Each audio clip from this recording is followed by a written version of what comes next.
Ladies and gentlemen, welcome back once again to the Evan Here's Culture campaign. Today we have a very special guest. He's been on the show before. He is a writer. He is a poet. He is a landscaping genius. He is the great Tuckerman Wunderle. Tuck, it's very good to see you. Hey, if you need help with any of the above listed items, don't call me. Call someone else. Well, that's because you're a solitary person who, is working on all these things in a magical way on your own. Not because of any sort of lack of knowledge or depth of knowledge. And Sure, that's sure, why sure. we're having you on the show yet again. You've been here for, what was it, Alex G and the bonus MGMT episode. Is that right, Tuck?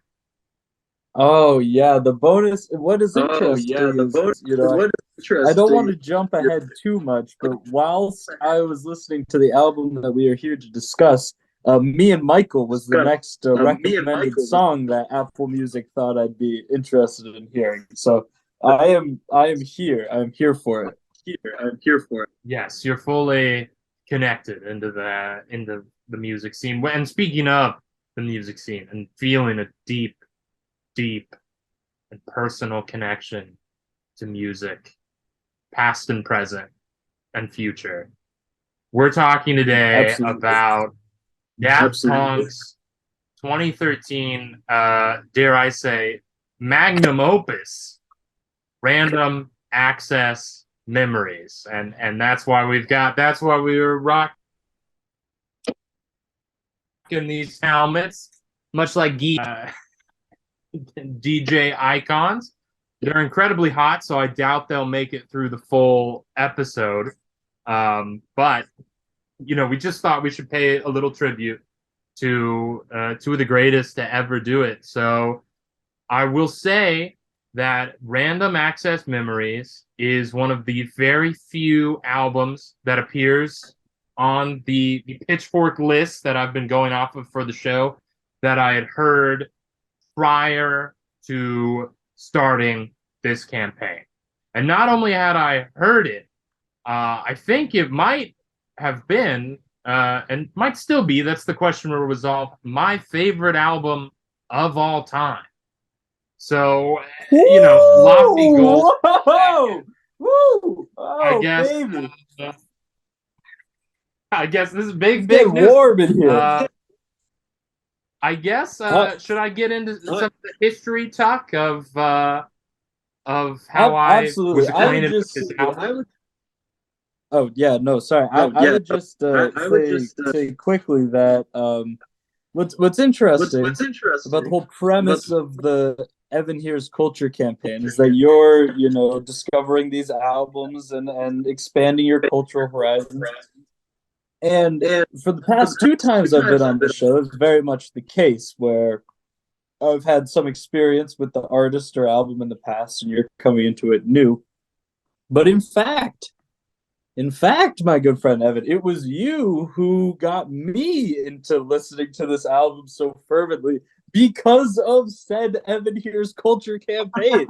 So I will just, speak for the both of us and say that we've been I at least, maybe I shouldn't speak for the both of us. I've been very excited for this episode for a very long time because you showed this album to me, and I agree. I don't know if I would list it as my favorite album of all time, but I would say it's top 10, easy top 10. So I'm curious to hear your thoughts. Please get into the history. Well, my sort of history with Daft Punk would be that back when it came out, man, I was so excited to play DJ Hero. You remember DJ Hero? It was Guitar Hero was trying to branch off into. They had a little controller that was your turntable and three buttons on the records, and you had a crossfader, and you could mix and scratch and whatnot. And I just thought that idea was so cool that I had to have it. And one of the key iconography that game used was Daft Punk were available as two playable characters, and all the songs on that game were, mashups of two songs, and a lot of those were mashups of Daft Punk songs, which I didn't know who Daft Punk was, I don't think at the time. I'd probably heard Harder, Better, Faster, Stronger because everybody's heard that. Mm. That's the kind they Mhm. play that Mhm. song when your middle school football team is putting together their highlight reel. Everybody Harder, Better, Yeah. Faster, Stronger. But Plus, of course, yeah, well, yeah, Kim Kardashian's ex-husband did a little something something with that one. a little something something with that one, which I wasn't aware of at the time. That's amazing. It's why I love you very much. Am now very much aware of. But I'm Daft Punk guys are so cool. I just you wanted to unlock them, you wanted to play them. You like the looks, you like the helmets. I mean, it's a band that's just iconic based on the helmets alone. I mean, they're masterfully designed. Oh, beautiful. You know the backstory of the helmets, Tuck, or the I know a little bit, but I would be more than happy to have you re-educate me. this It is the would be lore. It's not, the backstory is sort of like, oh, they're kind of shy, and also they want the music to speak for itself and want to maintain, some private lives. But the lore is that in the studio after homework, when they're working on Discovery, there was an explosion in the studio, and that turned them into robots. And ah. from now on, they're robots. But thought they were so cool. And then it just so happened, I guess, that exactly around that same time, I'm not sure when DJ Hero actually came out, actually. That was one bit of information I forgot to look up. But Random Access Memories had come out right around that time. My good friend Mac Maury, who has appeared on this show before on the Savage Mode episode, he and our other friend Wesley were listening to this song Within a lot, which is, I think, the Mm. fourth track Mm. on this album. Looking for summer, and they're singing, Mama, please tell me. please tell me. And I'm thinking, I'm like, wow, this is really good. And they're like, who? I'm like, who is this? They're like, it's Daft Punk. I was like, oh, Daft Punk, the robot. I got to check this out. And I went and checked the album out from the library, put it on, and listened to it over and over and over and over and over again. So this is like the first album ever talking about on the show that I have sort of in-depth memories of listening to it at specific times in my life and those songs coming in and out of it. But then the reason, Tuck, that you were the guest on this episode, as you were hinting at before, is that I listened to this a lot in like middle school and in like early high school, and I hadn't really listened to it in full for a long while. But then when we're living together in the 1408 days, you're in the common room, and I think you've got Get Lucky on, and you listen, Yeah. and you had heard it before, right? Of course, yeah. I mean, I think that's and you've brought up so many excellent things that I want to expand on, but I'll focus. I think that's probably the one that most people have heard is Get Lucky. Yeah, up don't like to get some, up don't like to get fun. Yeah, it's great. All night to get fun. We're up all night to get lucky. It's still... And there's a reason why everybody's heard it, and we'll get into all of those things. But you're listening to it, and I'm like, I think I had said, you'd like, man, this really is a great song, or something like that. I was like, oh, great song. I mean, have you heard the whole album? And you're like, no. And I leave to go do something else, and I come back, and you're like halfway through listening to the entire album. You're like, this is great. And so it was one of those amazing moments that you can have with music where an album you're so familiar with and have heard every, inch of have internalized every second of. Suddenly you get to listen to it for a second time, or for a first time again, I mean, by listening to it through you, Chuck. Is that how you remember that kind of shaking out?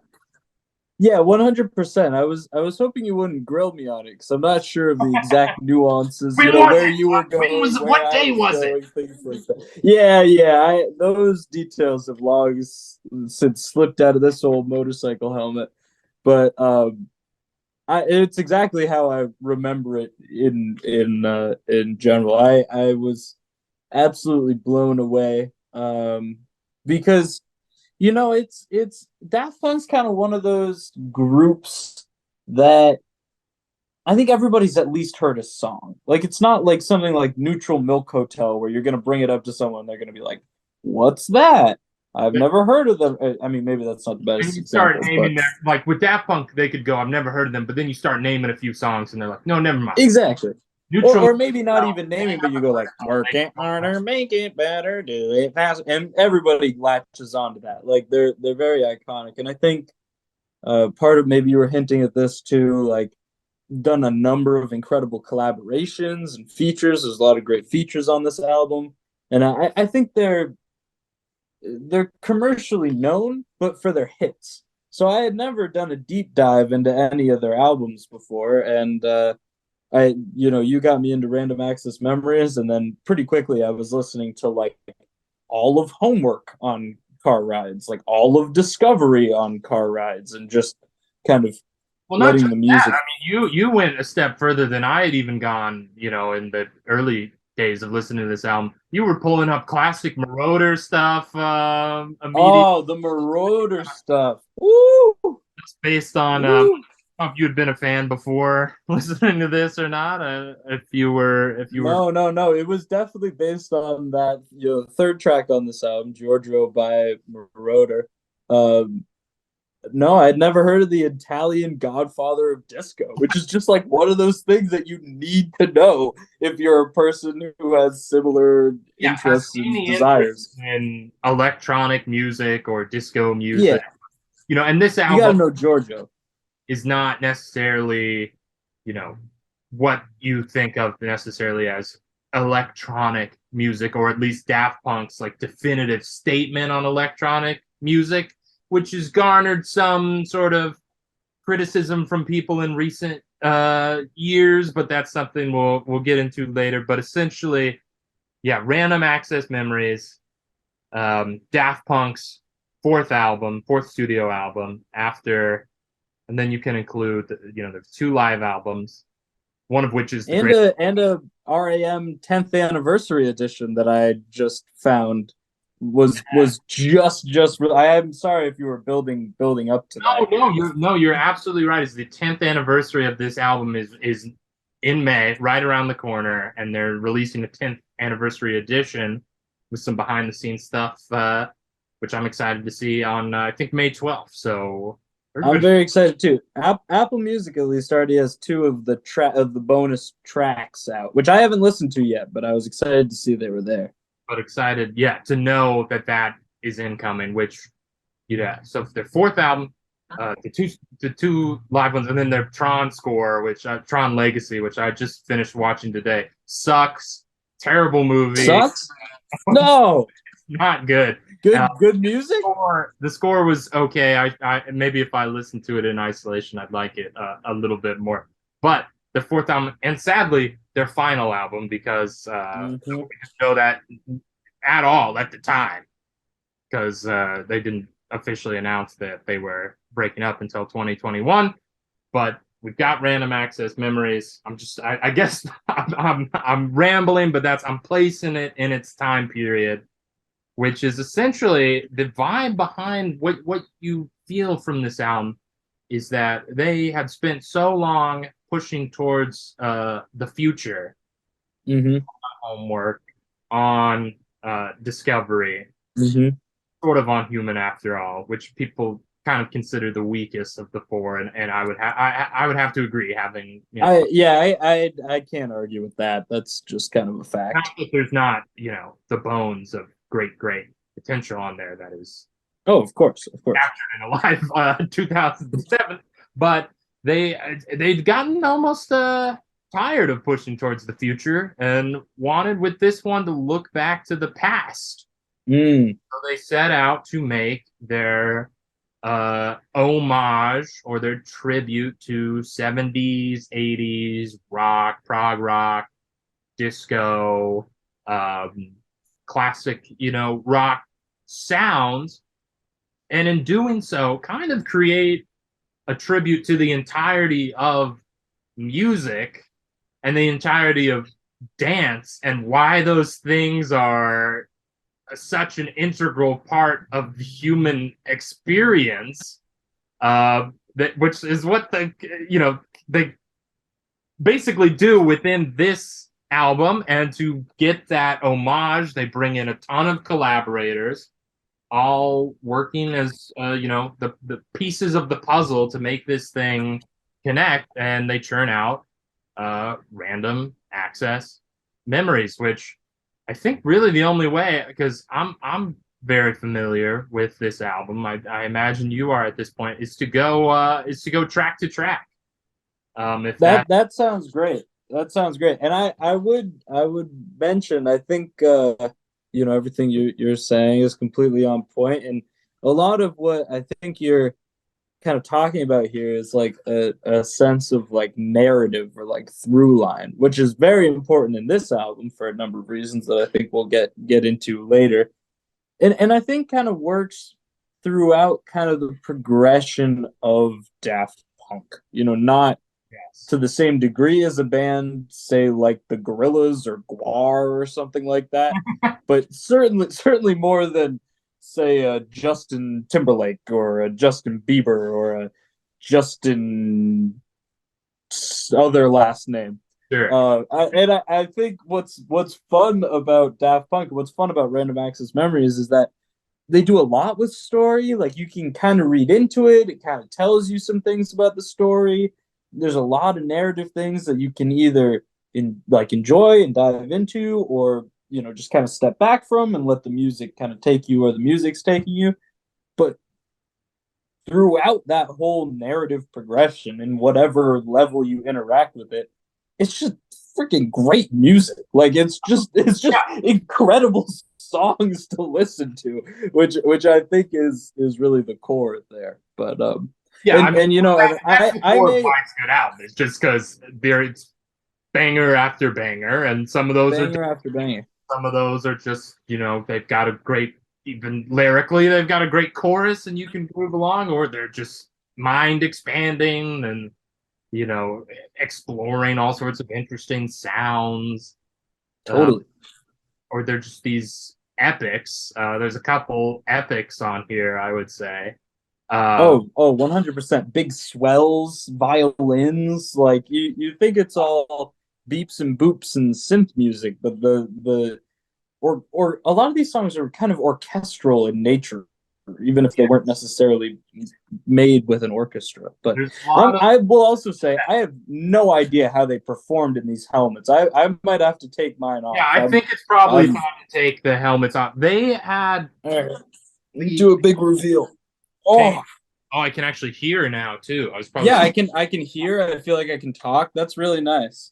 yeah. Damn, they were idiots. They had ventilation in theirs by the end. They kept evolving them and until, and they had, at one point they had the one that flashed LED messages Right, the whole things. from Oz, and he got rid of that in later remodels. Just kidding. Yeah, I can imagine why. He, oh Yeah, man, take us through. Take us through. now I'm feeling it. Let's go on a journey together, Evan. Okay, so the album starts with "Give Life Back to Music." Banger.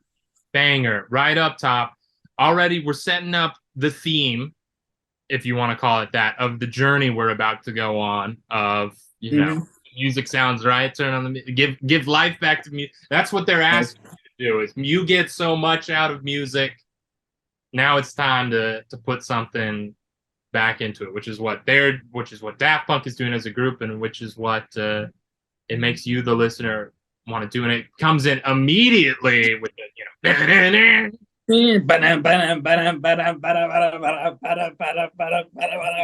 Yeah. yeah, and then scales back to the so this is a few years back I had asked for the vinyl this Mm. for a Christmas present, and I received it, Tuck, and Oh yeah, it's the best I vinyl. can't imagine. And when I was back in town, back in Kansas, where my record player is at right now, a few weeks back, I was like, gotta put it on because we're getting close to the episode. And I was just gonna put it on, but then I was like, maybe I'll even record a little shot of me putting it in, putting the needle on and everything.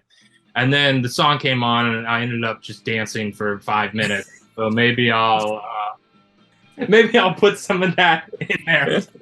That sounds good. I hope that if you're watching this, you're hearing me talk and seeing Evan dance. That would be ideal right What now. was your? I mean, so you were coming into this first track is kind of not too familiar with what you were getting into. I mean, what were your initial thoughts of? It's hard. Yeah. I mean, I don't know if it's close enough back for you that you can remember your initial thoughts. It's too far back for me, but No, I certainly can, because it the same thing, different vibe and different experience, but the same sort of thing happened to me recently with a album that our friend Matt Salort sent to me, where I put it on, and within 6 seconds I was texting him, "This is the best thing I've ever heard. Why have you taken so long to tell me about this? I am incredibly furious," whatever.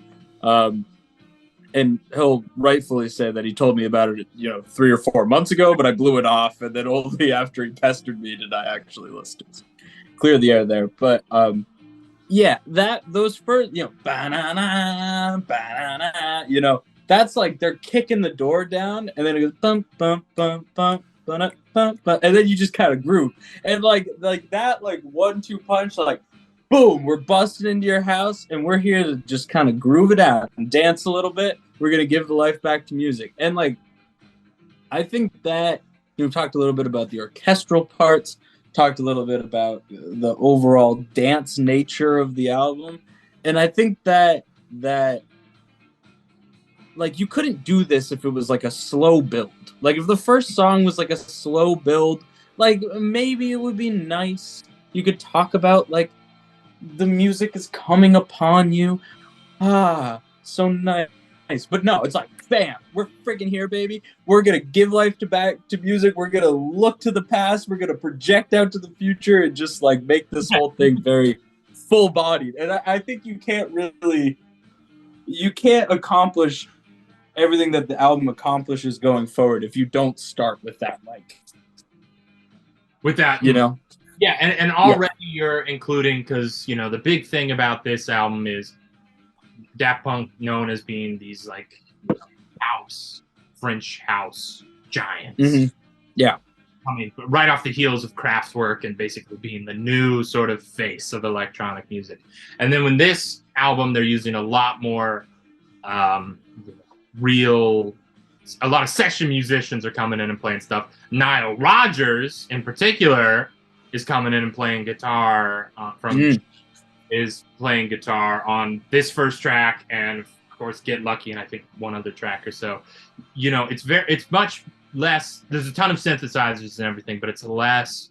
There's only one song that is like sample based. For this album, they're done with that. Now they're flexing their skill as like compositional master. Yeah. Well, and I don't want to necessarily get too far ahead of ourselves on the track list, but you hear that in Giorgio by Marauder, where in the opening interview he's saying, I not only wanted to play music but compose music, and there's a really nice and then a sound of the future, and I was prepared to recite that whole thing, but I'm not. And then they did it. They did the thing that he was talking. Exactly. So it's so good. It's so freaking good. Give life back to music, and one thing that they've really this is listening to Homework again recently. I think one thing that they finally sort of truly mastered, and they had trouble with this in Human After All as well, they've truly mastered is kicking things into the third gear. They can find the first gear, they can find the second gear, they can even find like 2.5. but and what they're doing is so great, but there's a repetition to it. Even with the thing like Around the World, which you're listening to for 7 minutes, and it's Yeah. Around the I world, don't know if it ever truly finds that third gear that where they kick it I in. totally. And by I, the I album, that's not a problem at all. They know how to make that happen every time. I feel like part of that comes from having done all the Alive 2007 live yeah. remixes of knowing how to get the Mhm. crowd, going again. They know Yeah, how. I bet you're right. That's interesting. Yeah, I feel like all of Daft Punk's stuff up until this album, exactly like what you're saying. Like first and second gear, they had it, churning along pretty well. And those earlier albums for me is like the highest quality productive like trance or like house music. If I'm doing something or I'm driving or like there's something I'm doing that's kind of like repetitive and in the background and I want to just kind of like vibe and go and like listen to something that's really interesting, like I'll throw on Homework, I'll throw on Discovery. But like I can't work if I'm listening to Random Access Memories. Like they because they kick it into that third gear. Like there's parts of that album where you just throw up your hands. Like I can't do anything else other than just listen to this and like groove. Like I can't be writing an email right now. Like this shit is too good. Like it's just excuse my language. It's just too good. Yeah. Yeah, it's so they do that on Give Life Back to Music, and then we go into track 2, which is Game of Love, which is another good track that sets up a lot about how this album is going to play out. Because when you think of Daft Punk and lyrics, it's pretty absent from Homework. There's Oh yeah. Teachers has some lyrics. I mean, there are words. There's Around the World. There's oh yeah. There's Yeah, I would say there are words. They're not really lyrics. no. Like There's nothing lyrical about that album, really. But I see where you're going. So and then in Discovery, it's like Discovery's got like Digital Love mm-hmm. on it, which I guess that's not. I had this. That's got some. I guess One More Time, and One more time. they've all got some lyrics. But Something About Us is the one that I think of off that album as being the most like song structure, where there's truly an A and a B and in there. And this Game of Love starts calling back to that Daft Punk sound. And in terms of, it's like saying like, okay, in terms of lyricism on this, you're getting ballads, you're getting heartfelt. Yeah. There's no irony, no layer of any sort of joke or tongue-in-cheek about it. You might find not at all. Them sampling Barry Manilow going in the air, in the air. And there's something silly and funny about that. This, they want you to take it seriously, more or less. So they do a great job of that. Game of Love. What are your thoughts on that, Tuck? A lot of it's in that vocoded sort of. A lot of the singing on this is, they won't say which one of them it was, but it's it's them doing their robot voice stuff. Right. Probably the best. It was interesting because in preparation for this televised chat, I listened to the album today, and I will also mention that my phone just beeped that it's at 10%, so I'm gonna have to run and grab a charger after this. Well, don't worry, because we've got like 9 minutes left on the call, and then okay, we're on what, song 2? That should probably tell everybody more than anything else that we've said so far. What I'll say about Game of Love, though, when I was listening to it again, I had a friend from high school, like a while back, and we were talking about this like years ago, and it just popped into my head again. And he said, I don't like music that uses auto-tune or like voco, like auto-tune, like the robot voice that they're using here, because it doesn't have any emotion. you listen to Game of Love and you tell me that there's no emotion in that song. Like I think they do a great job of exactly like what you're saying. It's not a farce. Like they're not making something like farcical or they're not making a joke like, oh, ha ha ha, robots don't have feelings, so we're gonna make this song that's all about like love and feelings. Like, no, it's like it's a real ballad. And what they're doing is they're telling like it's not just like they're not making ah ha ha robots don't have feelings. It's like or like the angle they're playing is robots want to have feelings. They want it so bad. They could feel, and maybe for moments they can catch glimpses of it, and that's And maybe, yeah. tragedy at the heart of this song, at the heart of other songs on this album. It's like if when you think about like their whole discography, like Human After All, the third album, is probably a better title for this album than Oh yeah.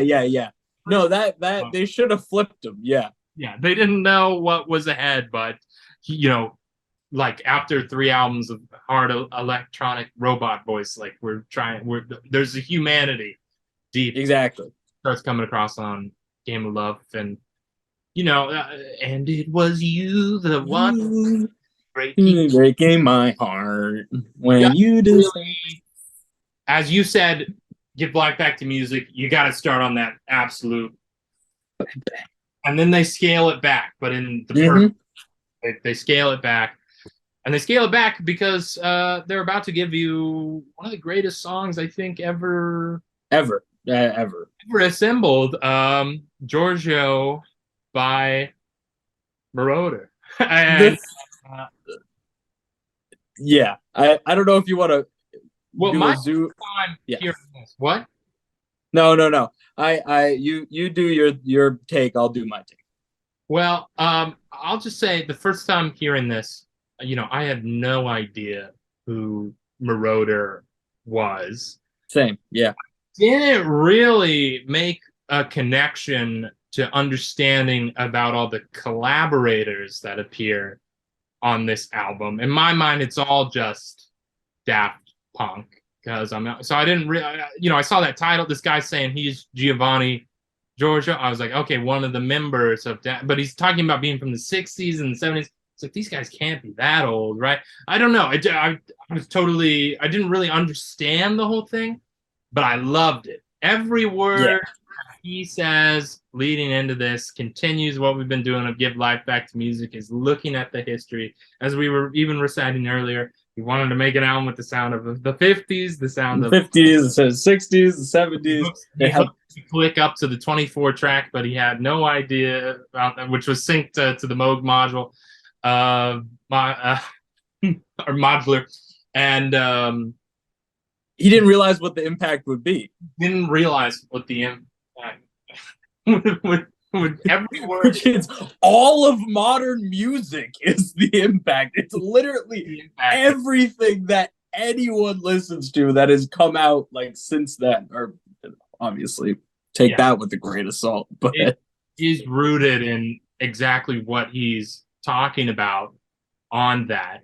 And it's just, even though he's just talking genuinely, because from what I understand is they were like, you want to work on a song? And he's like, yeah, sure, can my kid meet you? And they're like, yeah. And they're like, great. We get him in the studio, and they're like, all right, we want you to talk into these 3 microphones. We've got the one from the 50s and one from the one from the 70s, and if you want to split them apart with different eras. And he's like, who's going to hear that? And they're like, they'll hear it. They'll know. The engineer is telling him that those 2 guys will hear it. Those guys will know. So he just talks about his life and that era of his life. And then that's all they wanted from him. He didn't know what was going to happen. And they come back when this finally comes out. Because I don't know when they recorded that bit, but this album was recorded from like 2008 to 2013, and somewhere in there. Yeah, it's a long burn soundtrack. But they just come back and they present him with this amazing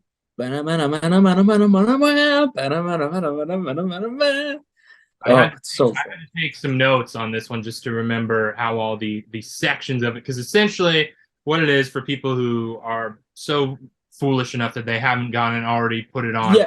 If I could interrupt you really quickly, Evan. If you haven't listened to this song, stop watching this. Go listen to the song. Like it for me, like the most important songs to ever be created in the history of humanity are like the first guy to ever bang a stick on a log in some sort of rhythmic pattern, Wow. like da na na na da na na na, and then Giorgio by Moroder. Like that's it. Like those are the important tunes in music. Period. And I would highly My baby, suggest I would them. put somewhere in there as well, maybe, you know. Sure. Oh yeah. Well, what is it? What is it? Charlie X yeah. Anyways, Yeah. yeah, But yeah, so he yeah. monologues, he tells you about the history of music. Um, then and while that's happening, there's some like light sounds of people eating dinner. They're going out for the night. They're out to party. Mm-hmm. Mm-hmm. A little bit of what's going to be the motif that runs throughout this. And then he talks about the click on the 24th. So we just hear the metronome, the click going, and then it begins in earnest. And our sort of key thing that we're going to be hearing throughout the course of the song is bam, bam, bam, bam, bam, bam, bam,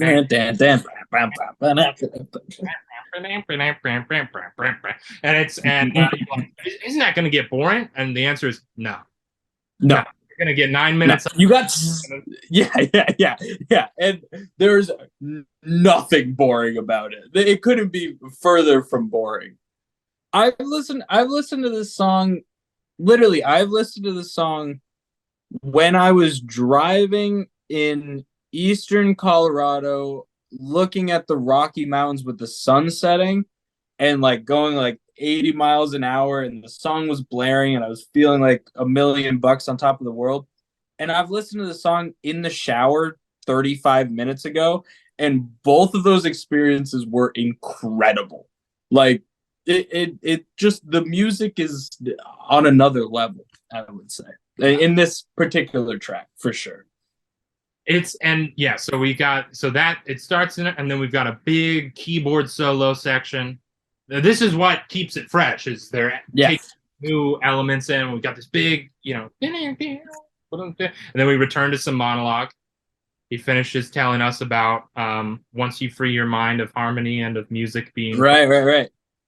you can do. There were no rules. Nobody told them what to do. And that's when the orchestra comes in, and they're gonna show you no, there are no rules, because we can bring There are in no rules. a massive orchestra to fill out what was this electric, Moog module synthesized dance track.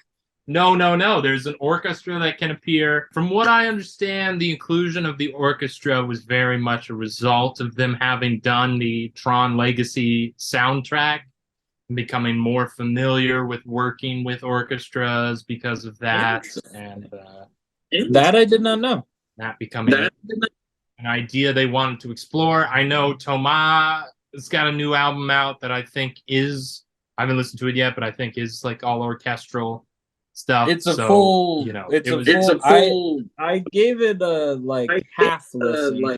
It's very good. It's full, very good. Like Full score for full orchestra, like sick. Beethoven. Oh yeah, it's cool. It's cool as hell to go from making like French.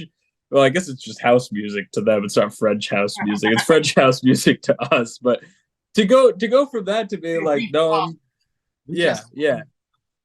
That's not terrible French accent. But yeah, house. I was, yeah. Oh, wait. Yeah, no, but I think that's very interesting. I didn't know that bit. Well, it freed their mind of harmony. Yeah, of course. Correct. And then they return to the, bam, bam, bam, but now they're record scratching. Pew, pew, pew. Are we not there yet? Are we at the lasers or not quite? Well, I think the lasers is the very, or when do you think the lasers? There's so much stuff in here. There's so much. I would say the lasers come in I guess that is pretty close to the end. But there's at the end it goes into what I'm saying, that overdrive mode where it's It does. Yeah. It's a song that makes you drive too fast for sure. Oh For yeah, sure. song that makes Yeah. you crash your car. And A song that you want to crash your car to. yeah. Oh boy, Maroon's on. Time to crash my.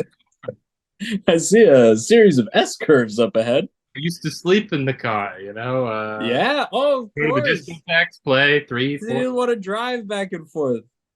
And yeah, and then it sort of fades out at the a good fade though. We've hit our Yeah. peak. And we got to give you. We Well, can't. it's kind of like a boom and then goes. Yeah.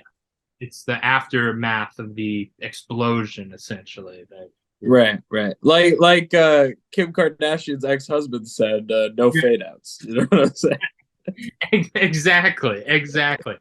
Um, so I mean, they tell you in film criticism these days, they're like, don't just describe the plot, assume the reader is familiar with the film or whatever. And it's like, I've just described all the sections of the song in detail. Do I need to do that? No, but what I would say is the beauty of it is that they're also well integrated with each other Yeah. into this epic, into this opus. Did you feel that, Tuck, when you first heard this song? 100%. I have never showed this song to someone where they're like, eh. Like every time I show this song to someone, which granted, like, hasn't been an awful lot of times, but every time they're like, this is incredible. What am I hearing? This is amazing. And I think it's not only because of that third gear or all the sections as just described, but exactly what you're talking about now, which is like, it doesn't feel like they were like, let's make a just badass, like epic crescendo of noise. And it can have all these disparate parts. It can have an orchestra, it can have a synth keyboard, it can have laser sounds, but that wasn't the case. They like made it's something else entirely. The sum of the parts is more than the whole, I think, is what I'm trying to get at here. Right. You know, I think you did an excellent job kind of taking the viewer through the song, but at the end of the day, just go listen to it. It's so good. Like, just go listen yeah. to it and have fun and enjoy it. And what you're saying about like showing it to people, all right? I just distinctly remember going at one point to the CYT Improvathon Mm-hmm. in Houston. It was in that year. We were in a big old van, the whole team driving from KC to Houston, and That's a trek. on a drive like that, there becomes a point where nobody's really interested in talking to each other anymore. So I had my headphones on and back with my iPod. I touched, I guess it would have been at that point in time, listening to Random Access Memories like twice in a row on that drive, and then getting there, and we were hanging out with one of the other teams later that night, or maybe it was the night after. I can't remember if it was the Spokane team or the Riverside team, but they're talking, and somebody just casually says, one of the lines from the song or whatever. They're like, well, once you free your mind of harmony, and I'm like, in Germany they they had already discotheques. They had already discotheques. Yeah, and it's like, and it was a feeling that I get much more now, having gone back and listened to so many of these albums from the 2010s, but of the sense of the community. Of being involved in the bigger structure of these people who are back to the music. And that brings us to is there anything else to say about Giorgio Moroder? No, I just highly recommend that people go listen to it. It won't be anything like any song you've ever heard before, but you will enjoy it. I think I had said that of the albums that have been covered so far, that I think Drunk Drivers Killer Whales was the best song that appeared. So this is the best song that's appeared on the show. So Throw your hands up. yeah, you gotta throw your little hands up as Yeah. big Daft Punk fan, James Murray of LCD Sound System. Oh, But yeah, I mean that's the proof in the pudding right there. I mean, if he's a fan, then yeah, you if he got to was listen playing to it. Daft Punk for the Rock Kids, he played it at Yeah, yeah, but he thought he was yeah. He played it at CBGB's. played it at CBGB's. Everybody thought he was crazy. But then we go to track 4, Within, which is my sort of this end. I guess I would have heard Get Lucky because it was so Yeah, right. you couldn't escape it at the time. But this and Get Lucky were my intro in within. I mean, this is even more so what I was talking about with Game of Love of sort of that slow, introspective something. It's a ballad. Yeah, Yeah, and 100%. love song. It's it's one of those classic types of love songs about the absence of love. Where is the love? Where is love? Yeah, As yeah. young Oliver Twist once opined, you know, it's not Get back into the CYT canon. That's great. I I yeah, I completely agree. And I would double down on what I was saying before about, my friend who thought that techno music or auto tune had no emotion. Like this is an emotional song. Like, it is a ballad. yeah, 100%. And it's great. It's excellent. it is great, and it's sad, but it's comforting, and there's a warmth there, and it's the thing of it's the auto tune or the vocoder. It's being used as a deliberate aesthetic choice as opposed to something to fix blemishes or correct mistakes. Right. I think that's the difference between what your friend is describing or this, and it's not even like this sort of makes every note sound perfect or whatever. It gives it this great sheen of I've been for some time. I'm looking for someone I need to know now. Please tell me Who I am. out there potentially being a narrative on this album. I would say there is definitely a narrative, or at least threads of a narrative for Right. Why does this character not know who he is? Why is this that he seems to have a lack of memories? The word memories appears in the title of the album, referring to the random access memory on a computer, which is like it's short thing holding things within short-term memory or whatever, but you can look at it in other ways. And I think the idea of what the narrative might be, I think, crystallizes a little further down on a song later. We'll get so within. Yeah, I have a good idea of which one you mean, but I'm curious to have that. Yeah. Is the one that kind of is the Rosetta Stone to unlocking the whole plot of the album. If there's one, but no, I was just saying the song that we're both talking about but not mentioning is I was doing my listen through earlier. I was like, damn, like that. If Giorgio by Marauder wasn't so good, that song is. Well, it's the other. Right there. It's the other. Yeah. All right. So we're definitely talking about the same song. All right. Yeah. Let's go. Track 5. Track 5. We've got Julian Casablancas, who again at the time I had no fucking clue who that was back in middle school. I didn't know anything about the Strokes. Yeah, in middle school I did either. Julian Casablancas was the name of the guy. So it's one of those things. Once you find the name, you go back, you listen to the album, you're like, oh my gosh, worlds coming together. Yeah.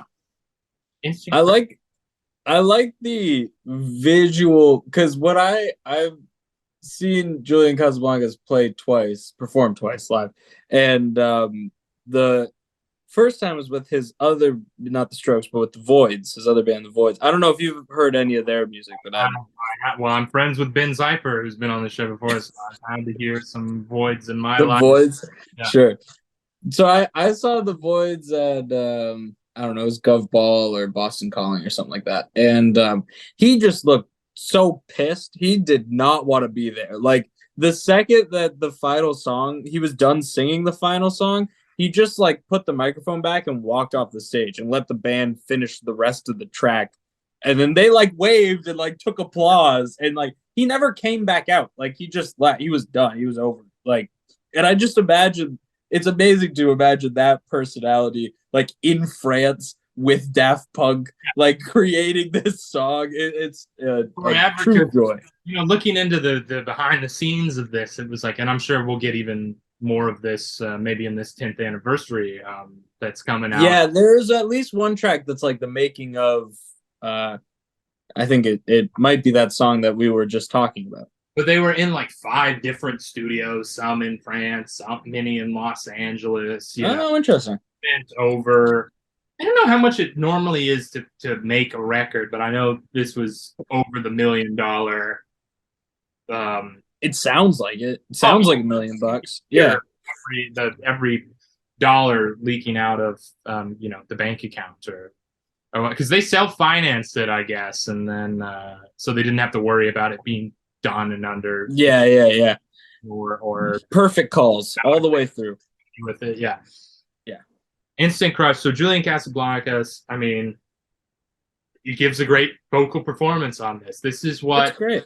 This is what everybody, that everybody who thinks of Julian Casablancas knows. What even Willis, the man who was on the Leonard Cohen episode of this show, what he knows is that Julian Casablancas, great pop vocalist, amazing sense for melody and pop and whatnot. Lyricist, Yeah. weak lyricist. Come on, man. New York City cops. New York City. Yeah, lyrics. Actually, those lyrics are pretty good. They're so good that they've taken off the CD release of the album. But they're not that smart. That's how good those lyrics are. Well, that was more timing than. We digress. I'll say we digress. This one is one that gets played a lot around. I imagine people you and I both know because we know a lot of Strokes fans. We know a lot of Julian Casablancas fans. So this track gets put on a lot. There's some robot vocoder stuff put into his voice on this. Mm-hmm. So it's not his pure necessarily sound, but I mean and we will never be alone. It just has a great. Sorry. No. You go ahead. I mean, all I was thinking is like, and I'd be curious to hear if you agree with this. Like, if Get Lucky, and you are comfortable with like commercial pop music, and you're interested in looking into this album, but you don't know where to start, and you're too scared to listen to Giorgio Moroder because you have some sort of confidence issue. I don't know, instrumental or something. Yeah. Start with start with this song. I think it's very accessible, but there's a lot in there of the elements that make this album really unique and special. I guess I'll say that. It's a nice balance of those things. Yeah, and it has a lot of great moments on it. It's not one that I like every song on this album. I don't have really any, don't put that on. I don't want to use it. No. This is one that, I know a lot of people who love. It's not necessarily one of the ones that's at the tippity top for me, but it's great stuff. And I love I think it would be the bridge of the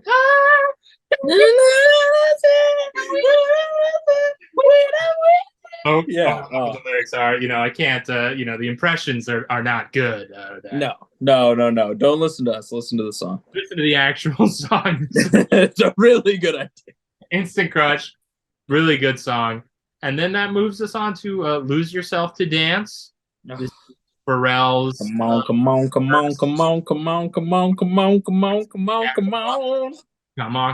This is really kind of the in terms of what's on this album here, this is like the sister song to give life back to music in a way. Mm-hmm. As I've said, really early on in our conversation about this album being kind of touching on the joy of music and in the joy of dance. This is a song that continues to play on that of the everybody on the floor. Oh, it's so good. Dance is this transcendental almost concept that if we give ourselves over to it, if we lose ourselves in the dance, the amount of fun we're gonna have is unparalleled. I like how you just put it in dialogue with the opening track too, Give Life Back to Music, because the opening track is very much like music needs us, music needs this, music needs you. And this song is kind of the inverse. Like you don't understand how much you need music. Come on, Yeah. Come on. Like you don't understand how much better your life would be if you just like lost all your inhibitions and just like danced to this groovy tune or whatever. yeah. And it's a track that I always think of that one. And I think, oh yeah, that's one of the more mid ones on it. And then I listen to it. Yeah. Every time I'm like, what am I thinking? Why do I remember this? This is a great track. And I always think it's kind of slower, for a song about dance. It doesn't necessarily have the most danceable. Yes, it does. It has an incredible body and bop to it. It has this great drum. Lose yourself, drum hit. Come on. Yeah, I don't mean to fervently agree with you disagreeing with yourself, because I'm very, very much the same way in that this isn't one that I like throw on if I'm just like trying to listen to a tune off this album. But every time I do hear it, like when I'm doing full listen throughs, like I'm like, oh man, I should listen to the song more. Like it's so good. Like, so I don't know. I have a lot of those songs though, I guess. Now that I think about it. So It's a great, talent. Great. It's incredible. Yeah, you need him to come in here and give you a vocal performance to send you home with a smile on your face, and he does just that. I couldn't agree more. That brings us into the song that I think we were both referring to, the other epic, the Touch. Touch. I need something more. Tell me what you see. I need something more. But this is a song. It's the Rosetta Stone. You were completely spot on. I've never thought of it that way, but it is the Rosetta Stone for this album. Yeah, it's a mini-part song featuring Paul Williams is doing the vocal performance, which, once again, another guy, I have no idea who he was upon listening to this for the first time. Upon listening to it for the second time, I started to get a better sense because I was listening to it in the car with my mom, and I don't think she was that engaged by anything prior to this. And then she's hearing this, and she goes, "Is that Paul Williams?" I'm like, "Yeah, that's what the thing says. That's what it says." And she's like, "What? It's Paul Williams." He's like, a legendary sort of singer songwriter, wrote the Rainbow Connection. This. Yeah, I mean, was just that little thing. Paradise, which I haven't seen, which is a movie that inspired a lot of the Daft Punk. And so they brought him in to do stuff on this album. And in Touch, we sort of meet, I would say, this character almost that is kind of the character of the album. This robot, probably. It starts with more of the robot in my mind before becoming Paul Williams, and he's telling us touch. I remember touch. Pictures came with touch. A painting in my mind. Tell me what you see. Dream is a turret. These lyrics are so half-forgotten song. Where it's good. Most of this episode is just gonna be us singing the entire album. And then it kicks, and then he goes, "Kiss, suddenly alive. Happiness arrives. Hunger like a storm." Oh, it's so good. And then there's a bunch of other stuff, and then back at the end we come back to Paul Williams, and the music sort of cuts down. Touch, sweet touch, you give it means so much to feel. Sweet touch. You've almost convinced me I'm real. And that's like, there we go. There's the clue. You've almost convinced me I'm real. What is this? This album is or this song is about this robotic character who is, has in some way, there's not concrete specifics in here or anything, but he is experienced some level of true human emotion, of this touch, of Kiss, of the half forgotten song, The Painting in a Dream. And he's, going back and he's looking through his life and he's trying to remember that, but he just can't, because at the end of He's a Robot, or however you want to look at it, there was this song, really specifically, in many ways, ruined my life. Because prior to this song, it was one time was pulling it up on YouTube, just listening to it on YouTube. And I used to never do this, but I scrolled through the comments. Oh, I saw a comment that said, I've got it pulled up, some guy, Alex Anderlick, who said, in my mind, Random Access Memories is the story of a person who gradually morphed into a robot and is trying to listen to old music to figure out how to be human again. It's an allegory for the transformations of the electronic music industry and probably Daft Punk themselves. I don't know necessarily kind of that second part, but that first part, you're like, yeah, he's listening. The man who's a I don't know if he's morphed into a robot. I don't get the morphed into it. Yeah. I'm not so sure about that, but yeah. But this idea, like reading this comment, I was like, wow, what a great idea. What a great thought. And now that developed the pattern in my mind that always in any video we'll scroll through, at least the first few comments to see if there's anything as juicy as I found that to be at the time of this idea of the man, robot in the armchair with his record player by his side, trying to understand what it's like to feel something. Yeah. Well, I completely agree with the comment, and I hope a proclivity to the YouTube comment section hasn't truly ruined your life. I maybe just shy or something. Have you been following Seth Meyers' corrections? No. Oh, Jillian and I just love. I don't know. He responds to the YouTube comments correcting his show. It is so funny, but it's gone on for like a year and a half now, and it's morphed into this incredibly dense network of inside jokes that like you'd almost have to go back to the first one and watch them all the way through. It's great. It's really great. But sorry. But is it as great as Touch? No, it's not as great as Touch. Because this is kind of what I was talking about all the way back in the beginning. Like, you told that to me. It totally changed the way that I kind of read and listen to this album. You must have mentioned it a while ago. Maybe when you were first. Maybe I mentioned it to you when. Yeah. Hey, I read this interesting comment about about how it's a robot and he's listening to the music to yeah.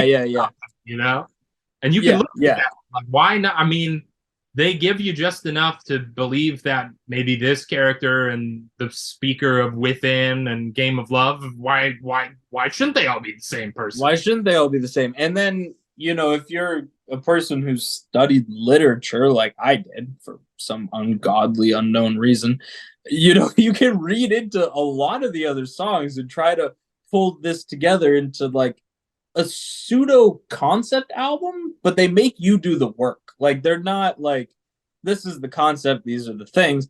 It's more like, we're going to give you a couple threads and then you can weave them into whatever friggin' mitten, hat, scarf, whatever you want. But the pieces are there, like the yarn is there, so. But it's the brilliant of like, they've got it's why the concept of this concept album like works so well is like, because you can just look at the surface level concept of, we're Daft Punk, let's make a disco rock album. And then the story sort of concept of, let's make an album about reflecting on the past and on youth and of memory, of trying to, are the trickiness of memory, things coming to us at different times. It's like the genre of what they're trying to do and what they're doing within the songs and the lyrics themselves is like is in perfect synergy with each other. I think Paul Williams brings so much out of this. His voice is perfect. I mean, it has. So we've got that little build up in my mind, when it's creepy rope, and then it crystallizes and it's becoming clearer and clearer. I remember touch. Remember We're just gonna touch. loop through and sing it all. I mean, talk about repetitive club music. Oh, We're just gonna sing the whole song a second time. But yeah, oh, that, and then it goes into this full like party mode. Like I can't even. yeah, yeah. Really enjoying the touch.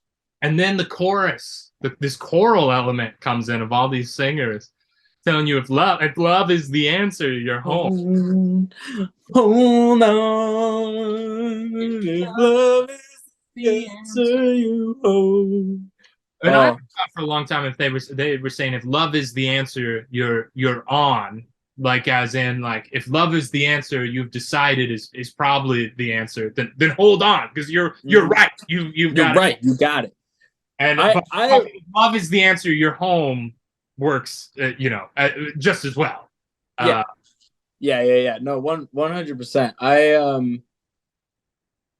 I guess I'll a quick sidebar. I'm really enjoying yes. this. The first two Evan Here's cultures I was a part of, I felt maybe not like a pressure, but like some level of obligation to be maybe an ambassador for the album. Whereas this is just us out loud saying how much we enjoy this thing, Right. which is actually it's so much fun. So Which is, thank you for having me. I mean, yeah, we got the chorus, and then we got this sort of spaced out exploration electronic part, and then we go back to the chorus, and then we go into the moment of silence, which I found, at least on my first few times, I can kind of remember the sensation of hearing that the first, really startling.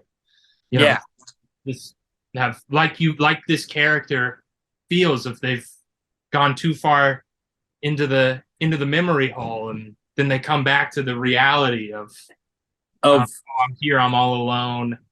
yeah, This chorus is just in my imagination, in my reverie. It's not a real right. thing that's in front of me, right? This is in the past. Right. It gives you a certain the first time. So what's interesting about this is you just jogged my memory of listening to this album all the way through for the first time because it wasn't in 1408. It was actually I was working at a theater company, as you well know, and I had a whole day of like vacuuming or something really stupid, and I put it on, and I remember like going through like really enjoying it, like getting sort of hearing the things you were talking about, and then it hit that moment of silence, and I was like vacuuming, and I was like, when's the next song gonna start? And then like it started to become because like typically things like that just kind of like I'll just skip to the next song because I'm like a dick and I want to like get things going. But like for whatever reason, because of the way it was prefaced or the way it was followed up or whatever, like I just like sat in that moment for a while, like in that silence. And it's not like it's 20 minutes or something like that. Like it's fairly brief, but like it gives you this time of like reflection on everything that's you've already heard, and it kind of feels like you're like living in an echo or something like that. And it's amazing because I feel all the same things that you're feeling. It's probably less than 5 seconds of silence, It and is probably really quick. I feel like if I had to guess, I would say like, well, if I had to guess after just saying this, I would say like maybe 7, but maybe 12. oh, But like, we'll you don't find think it's that long? I'll do some research. You should do a pause that's the same amount of their pause. I don't know. Touch. At any rate, if you had asked me after I heard that song the first time, I I think I would say it was like a minute or something like that. Like it feels very like immense. I don't know. Yeah. Well, it's just because it's just timed out perfectly.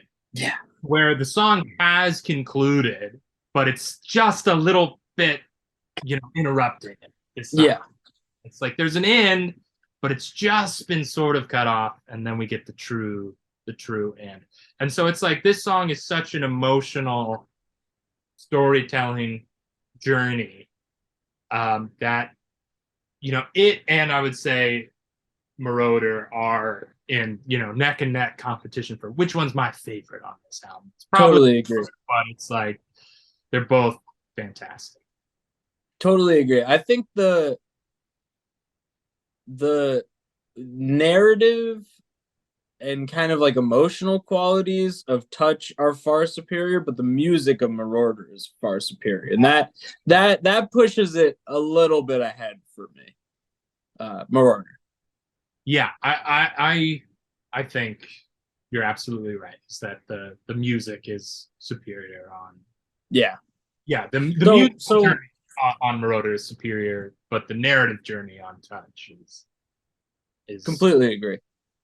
I think I know what's next, but I kind of feel like I'm skipping one. Well, what do you think is next? Because I did have to I just because I've gotten so lost in talking about it, I've lost track. Yeah. What's next, Tuck? What's next on the album? Is it does it have a feature? It's got a couple features. Oh, all right. No, then it's not the song I was thinking of. What am I forgetting? It's Get Lucky. Oh, right, of course. Oh, okay. I was skipping way ahead. All right, my bad. Yeah, Get Lucky.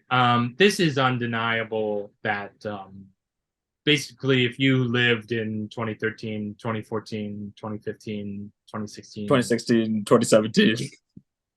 maybe Unless you were a really small baby or a really old person. Yeah, you've heard it. No, even if you're a really old person, you've probably you probably heard it. It's like up there in terms of it's impressive when there's a song that is like high on Pharrell's discography in terms of like recognizability, because that guy has controlled music for the last 20 years. So like when there's a song that is like particularly notable on Pharrell's discography, like that's worth talking about. What do they say on Grind and Pharrell keep talking this music shit or whatever? Which and Grinding. To bring it back to LCD Sound System in Losing My Edge, when he says when he's talking about the kids who are coming up from behind, yeah, who are actually really nice, he's talking about Pharrell. Oh my god, you are so right. I've never even thought about that. I've looked into this. That Pharrell came up to him backstage one time and was like, "Yeah, like the DJ sets you do or what." That's amazing. I didn't know that. He's not a kid anymore, but that's incredible. I didn't know that at all. But Get Lucky has just on Spotify over 885 million streams. Yeah, that checks out, huh? And I guess the reason it does is just because it's a wildly accessible pop song that also happens to be really great, with a great vocal performance by Pharrell Williams and amazing guitar playing by Nile Rodgers. It's like, why is it so well listened to? Because it's fantastic, Because it's a great song, and it has kind of that I think that era of music, 2013, 2014, there was a lot of these, like a lot of the songs where let's go out on the town and meet someone to have a sexual tryst with, and like not only is this song great musically, it's great in terms of like the themes of pop culture and pop music at the time are very distilled. He's talking about getting stoned. Let's go out and have sex. Yeah. But we're going to have fun while we're doing so. We're going to have fun. It's not just sex, it's fun sex. There's going to be fun before. We're going to make a night out of it. We're going to smoke a little weed. We're going to do all sorts of stuff. They never say this in the song, but I think there's the implication that even if they don't get lucky, they will have had fun staying Had a great time, regardless. Because they're up all night to do all sorts of things, but the primary one is get lucky, But there's all sorts of reasons to be up all night. Like the legend of the Phoenix. In the beginning. Oh, yeah. Now, I feel like this song, as any song that gets uber popular does, has garnered some criticism, and I feel like some of that is fair. I do think my dad, I played this a lot when I was on car rides with my dad, because I kept having to drive back and forth between, from Boston to Kansas, from Kansas to LA and stuff like that. So my dad's heard this album quite a few times. Yeah, sure. he's You like, should have had him on, man. I'm very, very happy to be here and flattered, but that would be a great he did say, episode. we'll get him on at some point, but he did say at like uh at one point his criticism was like, he's like, yeah, it's good, it's too repetitive. That wasn't about Get Lucky, that was about the album in its like entirety. uh Okay. and I'm like, well, you think this is repetitive, I'm gonna put on Around the World. um uh, and I did mention offhand the other day, I was like, yeah, Tuck and I are gonna be doing the thing, and my dad's, I'm like, you've heard that album, Dad? He's like, yeah, I have, pretty good album. Yeah. All right. Cool. He feels positively. He's like, a little too repetitive. This is the one song where I actually do feel like the too repetitive is a true criticism of that. And it's repetitive. It's just repetitive, and it just won't stop saying we're up all night to get lucky. Yeah. At the end, less so in the kind of club music around the world kind of way, where it's repetitive because we're meant to be out there on the dance floor or whatever. And I think Right. the reason songs like that work is it's like you can be repetitive if what you've created that you're going to repeat the 10 seconds or whatever is perfection. Yeah.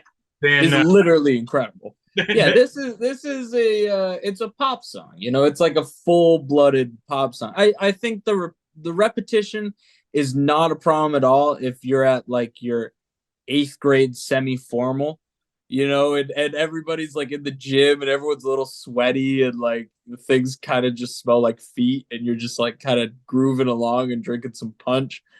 If you're listening to the song like just for fun, like, yeah, that the multiple repetitions towards the end can get a little droll, but that's just because I feel like I can't talk to you for an hour and a half about like only good things. Like I don't really have any criticisms of this song.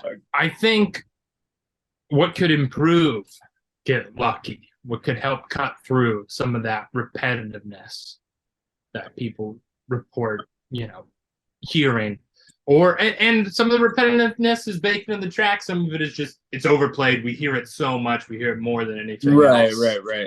Yeah. Right. Yeah. Just in public spaces. Easy one would be, we've got the whole, first section with the verse, and we get into the chorus, and then we say Get Lucky for a bunch of times. And then they do the vocoder robot voices talking about, we're up all night, yeah. And then Pharrell comes back in doing his stuff, and it's like, well, wait a minute, like, couldn't we have robot voices going at the same time as Pharrell right at the end? I don't think that happens. I've listened back to it to check and see if that happened or not. I don't think it does, where they have both going essentially full blast at the same time. Would have been, I think, a way to kind of do that, kick it into overdrive. Yeah, that would have been the third gear, right?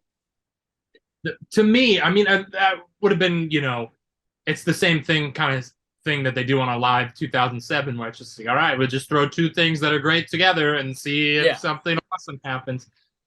Yeah, I think probably part of that was like, if you pump $1 million of your own money into an album, you got to have one commercial hit. Like, you got to make sure that something is going to get played over and over again for the next 6 months or whatever. Like, so that's probably why they pulled back on some of the more creative or like interesting elements.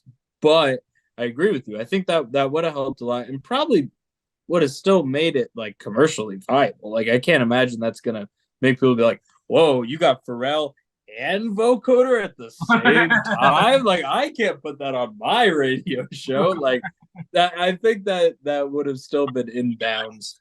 Crazy. Yeah. Parental advisory logo. Too many voices. Kids listening to that many robot voices all at once. But the other option, and obviously there was no way of knowing that this would happen at the time. Have you watched the Grammy performance for this song? No, I have not. The Grammy performance. Well, maybe I've seen it, but I haven't watched it. You should give it a watch. Anybody who likes Daft Punk or likes this song, or it doesn't like this song but likes Daft Punk, should give this a watch, because I don't know how this happened. Stevie Wonder's there. Oh, yeah. Yeah, get him on the track. You want to talk about like music history icons throughout time? Yeah, they've got all the, Pharrell's singing and Nile Rodgers is playing, and they've got some other musicians who I don't recognize, but I'm sure are like, acclaimed session musicians. And then Stevie Wonder is playing piano or playing keyboards and does like two verses that aren't in the song. Just Yeah, aren't. I gotta give that a listen. That's awesome. They might be verses from a different Stevie Wonder song, but I don't think so. I think they're just entirely new Get Lucky verses. The whole setup of the stage is that they're in like a recording studio. Oh, sure. We can't see the booth. There's the thing over the booth, and we can just see all the musicians. And then when it's robot voices time, nice. Down, we see Daft Punk are in the booth. Of course. They insert, for pure fun, I guess, a quick Around the World and a quick nice. Harder, better, faster, stronger. Oh yeah, as soon as this conversation's over, I'm going to watch that. Yeah, and everybody's on their feet. We're seeing Paul McCartney dancing, we're seeing Ringo, we're seeing Steven Tyler. John comes back to dance. He's like, everybody on the floor, everybody. He's like, different song, but yeah, so much. So I came back. But he returns to life in the video of the Grammys. And if they had just decided, you know what, let's get in the studio, record this version, take out on digital platforms, do a little swap, and put this one in, then we'd have something approximating like perfect song. But that's got to be like one of my favorite Grammys. I don't watch Grammys performances a lot, but this album, I guess this is a good point to talk about. It scored big time at the Grammy Awards. I can imagine, right? Well, it was Album of the Year. Oh, good for them. Crazy. Yeah. That's amazing. So what were the other nominees? I believe this is just off the top of my head, and this could be wrong. I believe I know one is Red, the Taylor Swift. Oh, wow. And I know that because if you watch the video of them winning, there's a moment where all of Kanye comes up on stage. No. Where Taylor... Oh, excuse me. Kim Kardashian's ex-husband comes up on stage. God damn it. I missed my opportunity for the rule of three. No. What happens in this is that because Random and Red both beginning with sound, there's a moment where you can clearly see Taylor's team behind her believe for a second that she won. And the Grammy goes to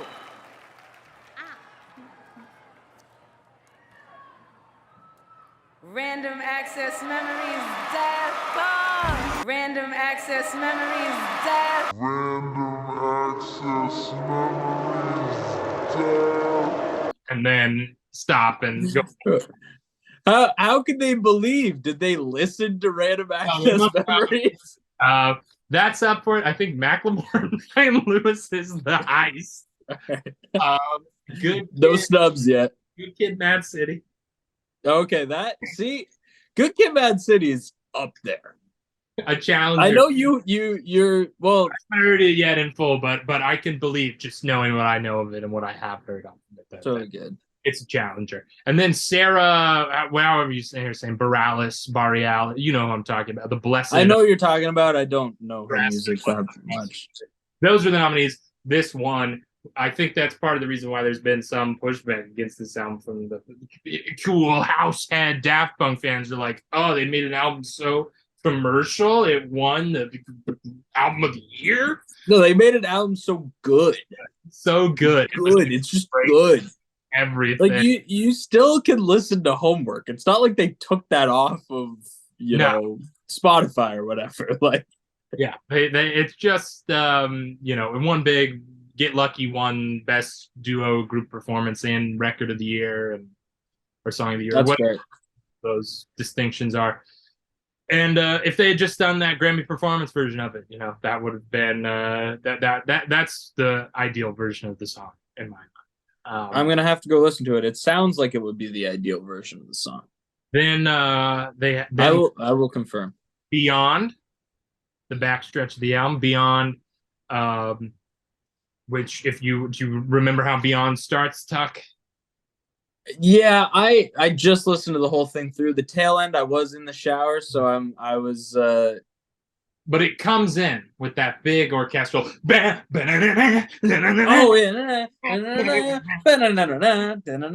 Yeah, okay, yeah, I'm keyed up now. That being Thank you. so awesome caused me to make another poor decision, like reading YouTube comments, which was Really? for a while. I had that set as my alarm in the morning for waking up because I thought, wow, that's so epic, that's so big, that's so energetic. Um, I'm gonna wake right up, of course. I mean, and get so excited. And as I'm sure, just based on your reaction, as you know, never set any song you like as your alarm song because it will No. cause you to develop a hatred towards it, and especially if it's big and bombastic, like that opening, you Oh yeah. start resenting that. Oh, how dare you try to think I'm in this mood right now? I'm in a much more sedate. How dare you try to amp me up? Fuck you for even trying. Completely agree. Time Yeah. has elapsed that I can enjoy Beyond again. Yeah, your read of my reaction was completely right. I had a I don't even remember what song it is now, but there was a Kid Cudi song back in like middle school or high school when, whatever. And it began when the sun comes up, I get up to say what up in the morning, brush my teeth, find that clip I've been looking for since last night. I feel so caught. It's all about smoking weed. That's the whole song. But the premise is that when the sun comes up, I get up and then I start going about my day. And I was like, what an excellent song to wake up to. I cannot listen to that song now. I don't even know what the name of it is, but I refuse. Like, you ruined it. yeah. Yeah, that's how Beyond was for a little bit. It's been so long now that that's not the case anymore. Learned my lesson. Beyond comes in with that great orchestral sort of string section, and then goes back into vocoder lyrics mode. This song's written by Paul Williams. He's not singing or the lyrics. And they're talking about the place beyond, the dream beyond dream, beyond life. Yeah, which I think if you have the sort of brain that wants to stitch things together for no reason, like you can certainly imagine that this is the same speaker. Like it's not necessarily talking about the trials and tribulations as much as the other songs are necessarily, but it's thematically definitely linked, I would say. Yeah, there's something almost like borderline corny about these lyrics. Yeah, this one is maybe like you were saying, like Instant Crush is maybe one of the weaker ones. Like I would say this is maybe one of the weaker ones for me personally, but it's a great song, and I think like conceptually it's good. I agree with you. I think it delves into the cheese a little bit, a little bit too much. Talking about how you will fly to the land of love. And I know I was saying earlier that there's no well, still this is why you're like, okay, that's kind of fun, but I don't think there's a sense of irony in talking about flying into the land. Right. That one maybe could have been a little more ironic. But it could have been a little like, haha, some of this 70s, prog rock disco thing. Right. Or a little silly, but yeah. I would say either you to make it maybe a little more interesting, you push it more towards the ironic side or the tongue-in-cheek side, or you're just saying, have Stevie Wonder sing it. You have Stevie Wonder on this track? Oh, fly me to the land of love, baby. Take me there. I'm ready to go. That would be great. That was what the 10th anniversary edition was, where we did it, but Stevie Wonder's singing everything. Sings every song. And it's like, wow, that'd be kind of cool. But it would be kind of cool. The Land of Love. This instrumentally, this one is a lot of fun, though. It's very slightly psychedelic. It's open your mind up to go beyond, and continuing that idea of once you free your mind from harmony and of music being correct, you can go anywhere. And so we're going on this journey, and it sort of continues. I mean, just to jump in, Motherboard is the next track, and I think that's really the only just totally instrumental track. Right. I mean, there's Marauder and there's Contact at the very end, but they have voices in them. Right. At the very least. Not anything, I don't think. And it kind of continues off the tail end of Beyond. Yeah, there you get a lot of that, like, you know, if you're not looking at your phone watching the tracks go by, you're not going to know that one stopped and the other began. Like, not really. I mean, like, you might be able to point out a moment, but yeah, when I was vacuuming in the lyric stage in Boston, I certainly didn't know that there were 2 songs there over one. Yeah, I didn't know that either. My first time listening. Yeah. And so these are, I don't think, it's a weak part of the album or anything. I just think it doesn't excite me in the same way that other of the tracks do. If I'm listening to the full thing, of course I want to hear those songs. Of course I want to that trippier journey.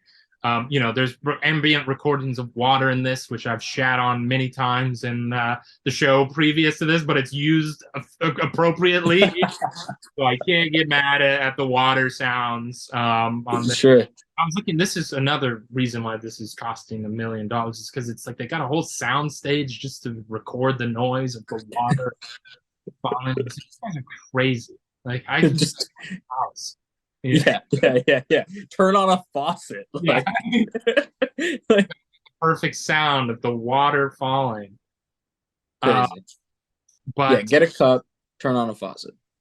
Yeah, those are 2 good tracks. I mean, they're less, they're less about the hooks or anything than some of the other tracks. So it's like, it can't really. A little less catchy. We're not singing them right now. We've sang everything else. We're not singing these. Yeah, but then they go into one of the more just pretty straightforward, fun songs, Fragments of Time, featuring Todd Edwards. This is like. This was the one I was mentioning earlier. This is in yacht rock territory, if we're calling back to the 70s. That I'm on my. These fragments of time. The more that go. Yeah, this is a good bop, I will say. Yeah, this is a good bop. It's the one that brings up the title of the album. Keep having these random memories. Yeah. They said the name of the movie. Yeah, roll credits. Except you have a couple more tracks. Yeah. And great, just a great fun sounding track. I don't know if you're like we'll get to this maybe after we've gone through all the tracks, but some of the criticism that has been retroactively sort of placed upon this album comes from the idea that it's not pushing pop music forward in any way. And it's like, yeah, this one, sure. There's nothing groundbreaking here. It's not groundbreaking, but it's just a good it's a good song. It does have some amazing, as it builds towards the end, it does have this like I can't even tell what instrument it's actually supposed to be at that, but this like Yeah. It's something that goes like this. But it's like, and it's awesome, and it's a little bit like the end of Digital Love, almost that kind of that same way that song works. It's Fragments of Time. It's fun, and it's in the memories mode of it all. I don't think it's the same speaker as I wouldn't. This one is harder to attribute to the overall narrative. Touch and Within, and say that and maybe Crush are different. Different. Maybe it's a conversation. Who knows? Doesn't really matter. It's not. It's thematically ties in with everything. Narratively, doesn't really matter. It's cruise down. It's a good song.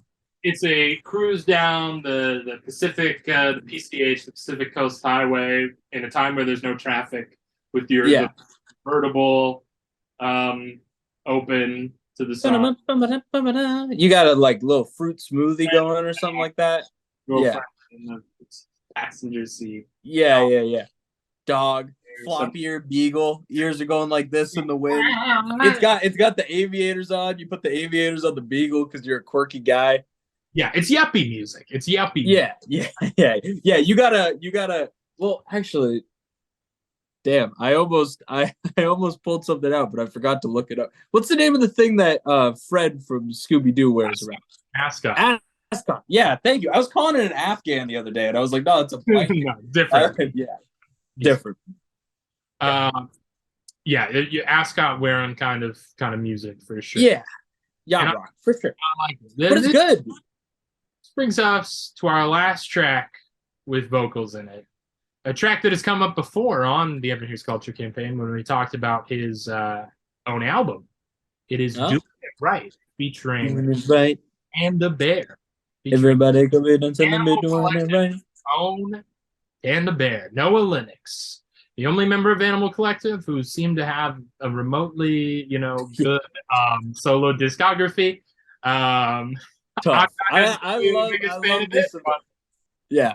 I love me some Animal Collective. I completely agree with everything you just said. Yeah. You are an Animal Collective fan? I enjoy of course I can't remember the name. What's the album with like the Mary with the Post Pavilion? Yeah. My Girls. Yeah, My Girls is great. There's a couple really good songs on that album. Outside of that, My Girls is of course a Panda Bear driven song as well. Oh, yeah. Well, you can hear it. It's that sort of thing. Animal Collective has like a couple other tracks that I like. Some of their newer stuff I kind of like off like their newer EPs, but overall, like I'm not sitting down and listening to a full album unless it's Meriwether Post Pavilion, like I am with Daft Punk. Yeah, I guess is what I'll say. Panda Bear, it's an interesting person to pick for the collaboration because, I mean, if they're Animal Collective fans, Daft Punk, A.V. Terror has the more interesting voice. I would agree. Panda Bear has the cleaner, a little more voice. Yeah, wasn't A.V. Terror like he's problematic now, right? Oh, no idea. Could be. I think there was some like. Well, I can't guess at what it was. Otherwise, I'll be wrong. I'll pop an article up. Yeah. Please do. It was nothing good. Error not found, but possibly something will come up. It either is or isn't right here, right now. But Panda Bear,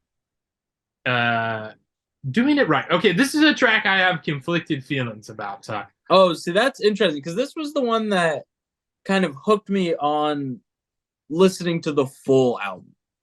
Interesting, because I loved it the first time I heard it. Yeah, I can't listen to it now. I can't listen to it just in isolation by myself. I can listen to it with a group of people. If we're with a group of people and we're all singing it, because everybody knows the simple words. Doing it right. Everybody will be dancing and be feeling. Be doing it right. Everybody will be dancing. If you do it right like that. And I've seen you do that exact dance move in multiple different environments. To that song. Yeah. So I totally agree. It's a song for a crowd. And it's good in the context of the album as a whole, but like I'm not gonna be like, oh, I want to listen to Doing It Right now. No, it's just the voices too. I think that's the reason why it works well in groups. It's the voices. Even when I say that Panda Bear has the most polished, cleaned up voice. Yeah, Animal Collective is not like a polished voice. No, it's not a singer's band. And he's still, there's still some scratch. Yeah, not exactly the traveling Wilburys out there. No. Traveling. I wish. I wish we had. Yeah. Volume 4, man, we need it. Yeah. Well, let's see. What would it be now? They did Volume 3 after one member was dead. So how many would they have to jump? Never mind. That's another. Yeah. Oh, so you're saying it'd be like Volume 6 or something? Man. Yeah.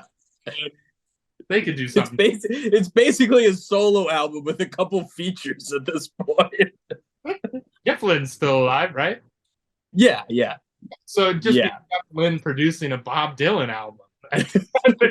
Oh, give it to us. We need it. Which wasn't too far removed from what either of those were anyway. Tweeter and the Monkey Man were hard up from cash. They stayed up all night selling cocaine and hash. And I will actually, this is the only time to mention this in the Evan Hughes Culture Campaign. This is totally a tangent. Tweeter the Monkey Man. Bob Dylan really just rips off himself at the end because he ends with, "Sometimes I think of Tweeter, sometimes I think of Jan. Most of all, I think about the Monkey Man," right? Yeah. In the Bob Dylan song "Lily, Rosemary, and the Jack of Hearts," it ends with a character going, "Sometimes, what is, she was thinking about her father, who she barely saw. She was thinking about Rosemary and thinking about the law, but most of all, she was thinking about the Jack of Hearts." You know, he ends the same way. Yeah. Story, his big narrative song, talking about a character thinking about all the different characters that we've just met. But anyway, doing it right, because his voice is not the best. Yeah. Sorry, we do have to get back on track. But I will say, like, if you do it once, you're ripping yourself off. If you do it like 700 or 800 times, you're just creating a new type of sonnet. So, like, maybe he's just on his way, Well, I think so. Well, it's possible because I haven't heard every Dylan album, so it's possible he's thought more and more and more at the end of 7-minute songs. I'm sure he has, and I will not be fighting it. Yeah. I love Bob Dylan. Don't get me wrong. I absolutely love Bob Dylan. Not about to comb through his discography to understand this pattern. It's coming soon. The day where you'll go, uh-oh, that's horrible news. Man, I should listen to his discography. It's not too far up. And then we can get Blueberries. That happened to me. Well, yeah, that happened to me with Leonard Cohen. Leonard Cohen died, and I was like, wow, I really have to listen to every single song he's ever written, right? And I did. Because they're all amazing. Yeah. It all worth it. And so, because Panda Bear's voice is a little rough, you, the audience, feel like you are invited to sing along because you don't have to be perfect. You could be like Panda Bear. You can, as long as you're doing it right and everybody's dancing and be feeling it right, then you can have some fun with this one. I would say, if I were to say what's the weakest song on the album, it's probably this. Probably. Everybody. Yeah, that's fair. It's I would say really you accuse Get Lucky of being almost in a way of like. No, this one is definitely repetitive. Like, if you think Get Lucky's too repetitive, listen to this and you'll be like, oh. But I do think there's a little bit of something to be said about this kind of hearkening back to like older Daft Punk. Like it is more in the vein, yes, perhaps more in the vein than any other song on this album in terms of like their, well, maybe like half true, but like in terms of their like roots and stuff, I think this does accomplish this. I will say, the first time I heard it, I absolutely loved this song, and I would like that first. Yeah, if you would ask me like that evening after I had listened to it all the way through for the first time, and then had played a couple songs later, like what I thought the best song was, I probably would have said "Doing It Right." But like now, I agree with you. I think it is probably one of the weaker songs of this album. Yeah, it does have a good like breakdown though. Yeah, yeah, that's great. And then we end with what an amazing closer this is. Contact. Oh. Is the only song I believe that incorporates an actual sample of an older song on it. It's sung by I was listening to it earlier. The Sherbs. Interesting. It's what's it called? The Sherbs. We Ride Tonight, which is just the little sort of beginning of it is in there, and then it also contains that sample of from the Apollo 17 mission at the top. Of these astronauts talking. Yeah. Talking about seeing this. I don't know. I was trying to research this to find out what they were actually talking about at the time. Like, I think they make it sound like it's a spaceship or some sort of UFO. Or what I've always thought, Tuck, is that they're talking about a giant disco ball. What the real that's good. about, but what they're talking about, they're like, if we see this flash, It's this big in diameter. It's coming around again. Coming around at these regular intervals. That's a very good read, Evan. You should go comment that on the YouTube video. video.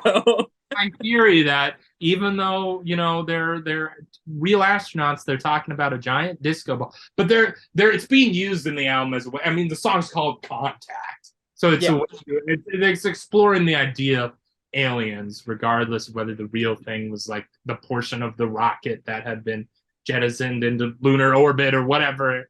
Doesn't matter. Right. Doesn't matter. Doesn't matter. I like the read that it's a giant disco ball. I really do. That's exceptional. And it's this song is just build. Starts out smaller and then just gets, because it's where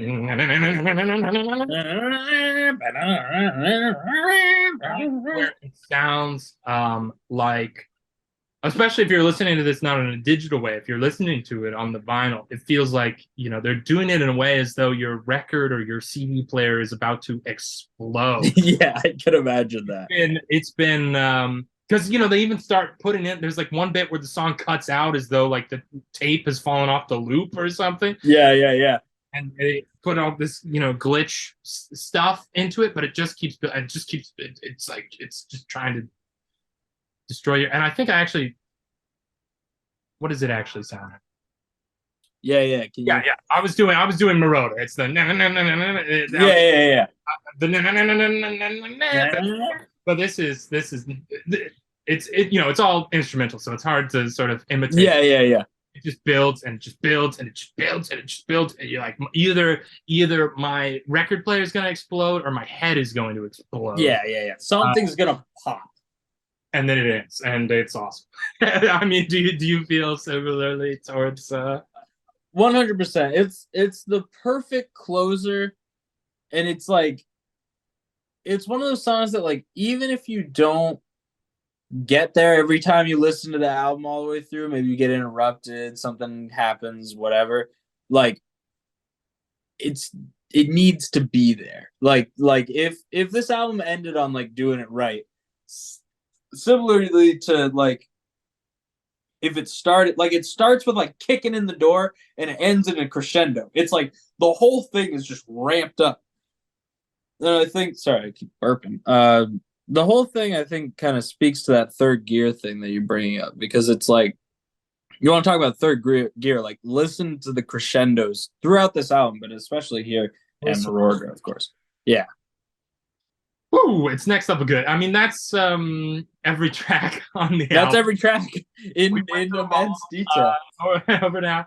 So my big question going back into this, because I got to revisit it a little bit when you visited it for the first time, but that was before the cultural campaign started, and I had wondered when I get around to this, because I'm thinking, I know for sure this was my favorite album. This is what I used to tell people was my favorite album. Would it still be my favorite album? I was kind of thinking in my head, maybe I'm between favorite albums. Very curious to hear the answer. Because what could you enlighten me? I'm a little off base here. I should do more research. What number is this on the list? This is okay. Well, let's get into this, because this is important. Okay, because whatever number it is, I do think it should be higher, unless it's like number 2.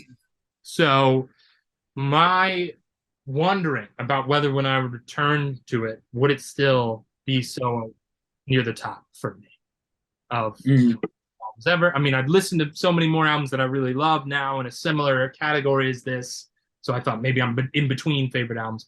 But the other thing is, there's doubt seeping in, Tuck. I've alluded to this, but there's been doubt seeping in over the years. Interesting. Caliber of this album, and I think this doubt is very well sort of showcased in something that Pitchfork did recently. So on their list of this best albums of the 2010s, 200, it's at 112, which is silly. Just silly. That's just silly. There's not 112 albums better than this that were released or 111. No, you can't convince me. Yeah, we'll see where I feel like it ends up landing. There's possibly something I might enjoy more than it. It's possible. There. I know for a fact there are a couple things that you will enjoy close to this much. Yes, and I know that Maybe not a fact, but I have a very there strong are feeling. a few of the albums that I've also, heard prior to doing it. It's like I know it's in a similar caliber. But Pitchfork famously doesn't know shit when it comes to talking about Daft Punk because Oh, they gave, back when it came out, they gave Discovery. This is like the most infamous Pitchfork mistake of all time. Is they gave Discovery a 6.4, which that album came out 2001, I think. And by the time they got to 2009, when they put out their top 200 albums of the 2000s list, number 3. So they tried to correct their mistake. And then recently, back in 2021, so not that recently anymore, they did put out an article. Pitchfork put out an article about rescoring some albums. wow. If we could rescore some albums, what would we do if we were to give them a new score? Sure. A handful of different albums, and one of them was Discovery. Yeah. 6.4 to a 10 was what they would. Wow, to a 10? 10. And their reasoning is really dumb, which is just that the guy who wrote the review was like, yeah, people always tell me I'm a moron for this, but the influence is so clear, so I must be wrong or whatever. But then they did something really weak. That's weak. Identify your flaws and correct them. Jeez. Well, that's what they're kind of doing with this. But then they did something that is borderline criminal. Because they weren't just rescoring things in terms of boosting scores.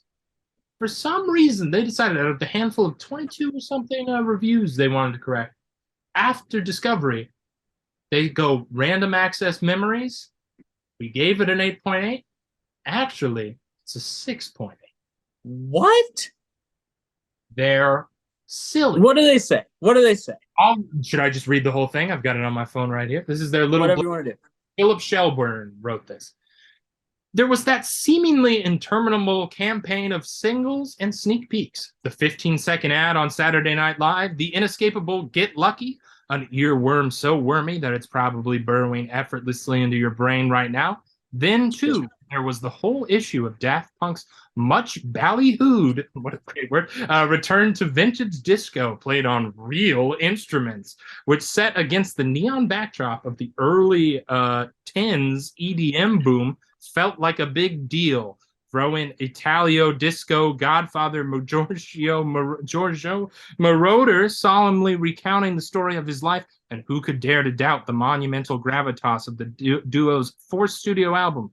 Mark Richardson's review acknowledged the hype while attempting to look beyond it. This is the quote from the original review. My guess is that people will be listening to Random Access Memories a decade hence, just like we're still listening to Discovery now. That was the quote. Then 8 years later, I'm not so sure about that.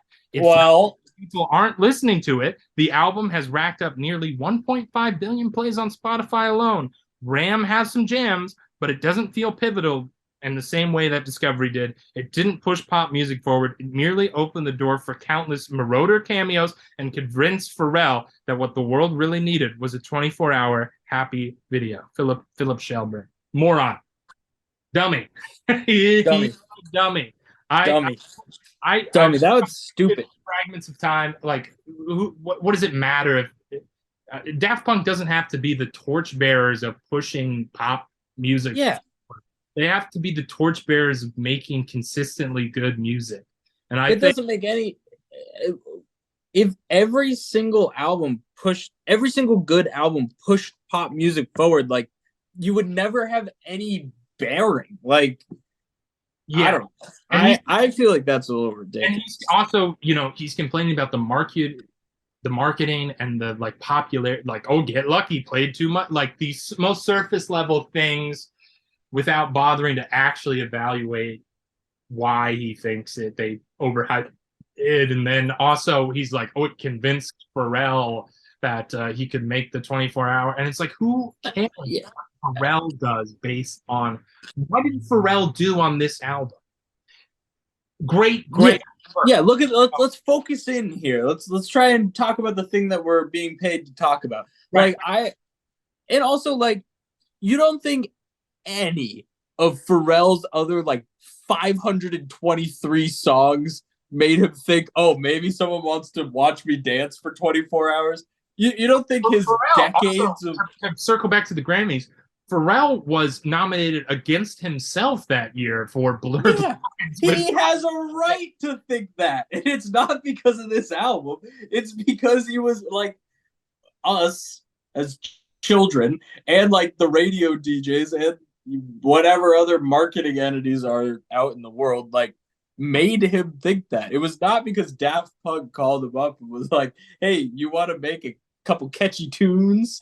Oh, like that could be fun. So popular, people would want to watch you for 24. It's like that doesn't make any sense. It doesn't make any sense, but then it calls into question. Well, wait a minute. You did this list of the best albums in 2019, and you did this rescore in 2021. So what is it? Is it the 112th best album of the decade or not? Yeah. Are you dropping it? Was that already a drop score? Like, no. Like, yeah. Man, I mean, it's like it just points at this greater thing, which is that codifying all these music scores, even though this is something I do, it's what this show someone is into, like numbers or into relations of together, just becomes silly because it's ridiculous.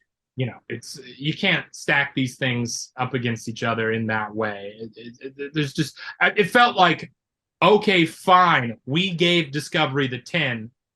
We're taking something back, take something away to balance scales or whatever. It feels like why they did it. Why would they point to that? It just feels like a weird thing that they would.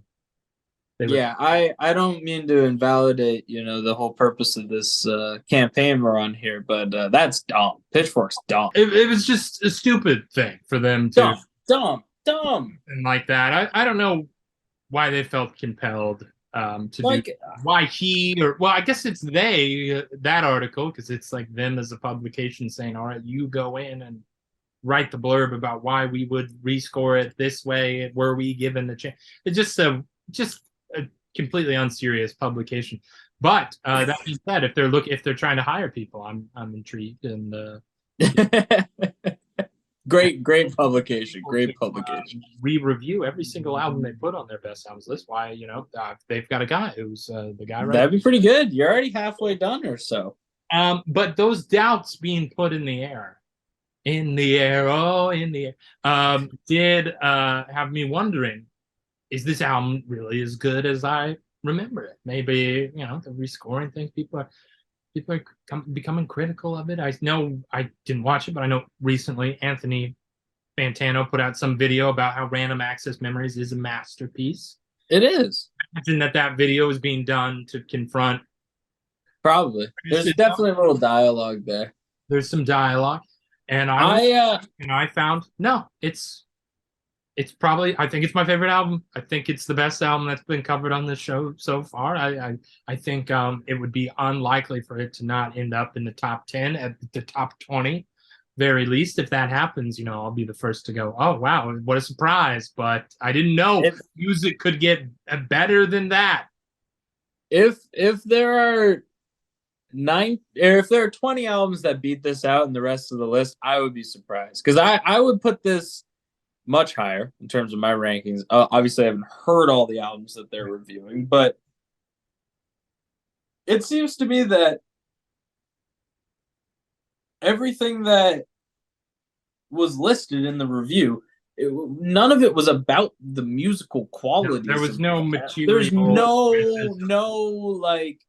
The drums may have sounded really like flashy for 2013, but now we see them as like stale drum machine stuff. Like there's none of that. Like that would have been interesting if they were to say those. If they were to actually say anything substantial. But no, I agree with you. I think this album definitely holds up. I think it, obviously you're never going to get back that like feeling of listening to it the first time. Maybe that's what the writers are reacting to, but it's the music, like the actual music, is undeniably a masterpiece. I wish that going back and doing this, that I could have somehow gotten that it's great Yeah. having all these memories tied to it, but I'm like, man, that would have been interesting to get to Yeah. it for the first time again, you know? I know. What would that be like? You know, how would I feel about it without having any of these connections? I'd probably still really enjoy it, but it's like, you know, I can never know. But what I do know is I listened to it again, still thought it was fucking great. And there's stuff that I listened to around that middle school period that I think is terrible. And Oh yeah.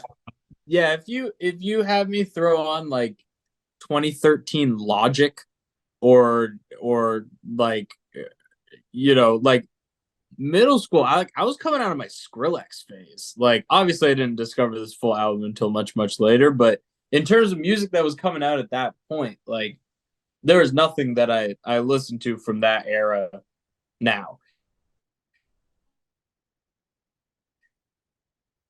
Save Good Bad City. I listened to that. Gugamar is lyrical genius.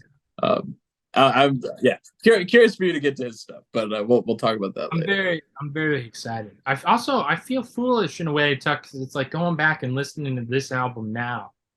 It's like I feel like I've just now in my life kind of gotten back to listening to music that has all the things that I love about this album. Like I listen to a lot of post rock and a Godspeed You, Black Emperor stuff these days, and you're thinking, what's the connection there? It's like these long, multi-part instrumental songs with all movements in them, similar to Marauder, similar to Touch. Mm-hmm. Billy had said, the great Billy Broder, who's been on the show recently, he's like, you like songs that are actually like multiple songs. Yeah. But if they still work as one song, and it's like that's on there. I've been listening to a lot more electronic stuff again recently. It's just like finally I'm reconnecting with all the things that I learned to love on this album, but Yeah. I've not been engaging with as much. And it's just like it's a great, mind-blowing album, and it works, I think, as nobody knew this at the time, but it's a sort of, they obviously worked with The Weeknd and some other artists and whatnot after this album, other tracks, but this was their last studio. It's a perfect like magnum opus. Hang up the hat and call it a day, or the helmet rather, and kind of it's a great one to end on. This is our statement on music period. Through music, made through the medium itself. And there's a reason why in that horrible, not horrible, but made you feel horrible, the video they put out when they had announced that they were breaking up. Oh, so sad. It was footage from their film Electroma, I think it's called, which I haven't seen. It was old footage. You just did sorry.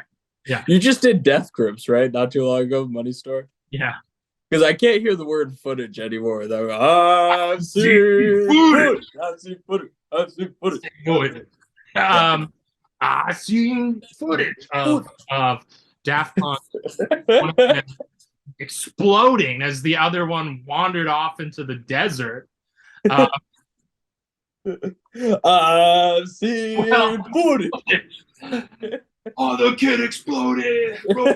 Exploding in the cup. I've seen footage. I was definitely annoyed when I saw. But there's a reason why Touch is the song that's playing when they're using that footage to show the band's over. It's this sentimental. Let's look at all the good times we had, and now we're broken up, and nobody's really and seems to be 100% sure whether they're still on friendly terms or not. But yeah. I saw something. I sure hope so. Todd Edwards, I think I saw him quoted as saying, like, I'm not surprised based on the mood around the fragments of time. Yeah. And it's like, well, you're not surprised? I mean, if it didn't happen until 8 years later, Yeah, I mean, I was certainly surprised, but also, like, wasn't the sort of thing where I was, like, anticipating their next album too heavy. Yeah, I don't know if I was in that was the interesting thing was I had said when that video came out, I was living at home at the time. I was saying mom, like, oh man, Daft Punk just Yeah. did Random Access Memories. You've heard some, Paul Williams, you remember, you've heard some of those songs. And because I play them, Yeah. and I'm like, yeah, that album was the last album. It was 2013. And she's like, it sounds like they've been broken up for a while then. It's like, no. That's not true.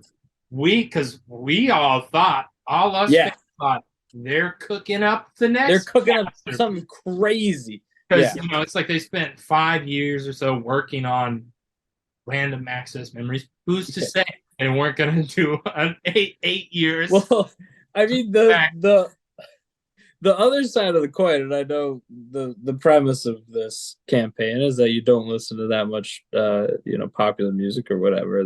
The kind of it's morphed into over the years, but like I think the inverse of that, though, where you think you're just imagining that they're creating something incredible, is like what they're experiencing what Frank Ocean is sort of experiencing now. You think? Yeah. There's no way we can do it. We can meet. There's so much anticipation. How is he going to follow up Blonde? How are they going to follow up Random Access Memories? The other side of that coin, though, is what the Gorillaz do, where it's just like, we're going to put out an album every fucking year, regardless of whether it's 20 songs or 8, and regardless of whether it's like 20 really terrible songs or like 8 decent songs. Oh no. Yeah, I fair enough. But I think I would rather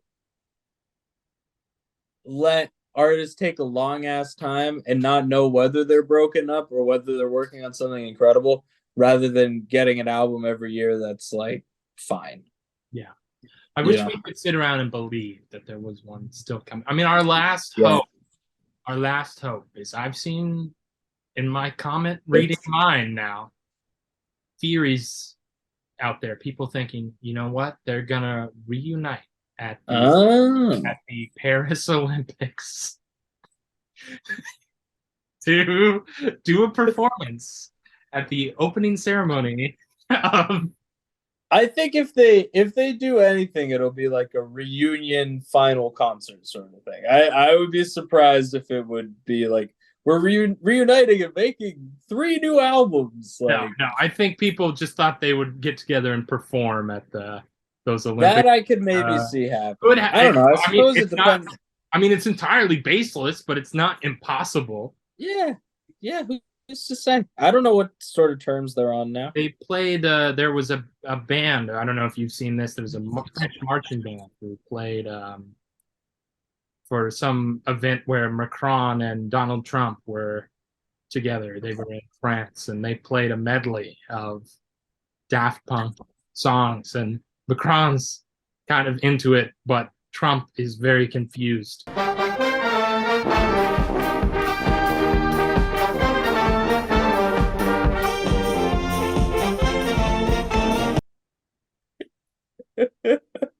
That's so funny. And so, I don't know what if people are still want to impress Macron these days, but doesn't sound like it. But maybe Daft Punk would do it as a gift for him.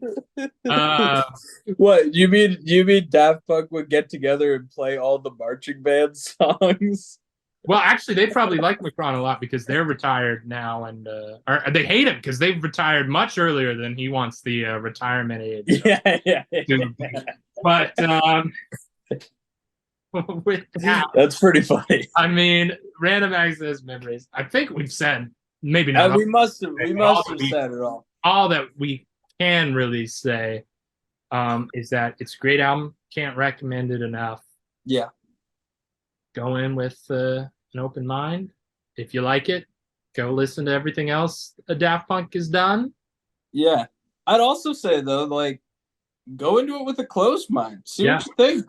Like, be critical. I don't think you'll find that much that you don't like. Like, unless you're into, like Miles Davis or something like that, which Hey, even if you're into Miles Davis, you got to appreciate the progression. If you're in it, I think you could still appreciate Marauder because it's the same thing you're finding in jazz of all the musicians communicating with Yeah. each other, and so Yeah. in the You got a dialogue. little like bebop feel. I guess Miles Davis wasn't because I'm a huge Miles Davis fan. I also love Daft Punk, so I guess that was a bad. I don't know. Maybe like if you're really into like yeah, I don't know. I think everyone would like it. If you're into music, you probably, if you're into music, I think you'd like Random Access Memories. you'd enjoy it. Official recommendation. Full recommendation. There's not much more to say. So with the Tuck, is there something that you have to plug? A project, No. some mansion you're working on or something? I'm working on a couple cool landscape projects, and if you happen to be in the Chester, Vermont area, you can come to a series of poetry events that I'm doing. But I kind of doubt anybody listening to this is hanging out in southeastern Vermont. You draw a crowd. No, Draw a crowd. You're every time you're on, you draw a local crowd. We probably have not made it to this point in the video, but if they do, we'll go. I love my people. I already know about his poetry reading. I'm going to that anyway. Yeah, I sure hope so. I put out a lot of posters. But that's very exciting. That is something worth talking about. It's been a lot of fun. We've got on this Saturday, which I won't be at, so it's not a great plug. We're doing a nature walk with nature poetry for some folks in town, and then Saturday following, we're doing a showcase of local poets. So, number of local folks reading their original work. It's going to be a lot of fun. Yeah, piggybacking off. Saying that, I'm thinking, I don't even know if this video will be out by then. So either way, good point. Yeah. Then I really don't have anything to plug. I have absolutely nothing going on. So it was beautiful to get you together, Tuck. This was so great. Enjoy. This was so great. This great album. So Random Access Memories. All right, now you and I are going to wander off into the desert and die.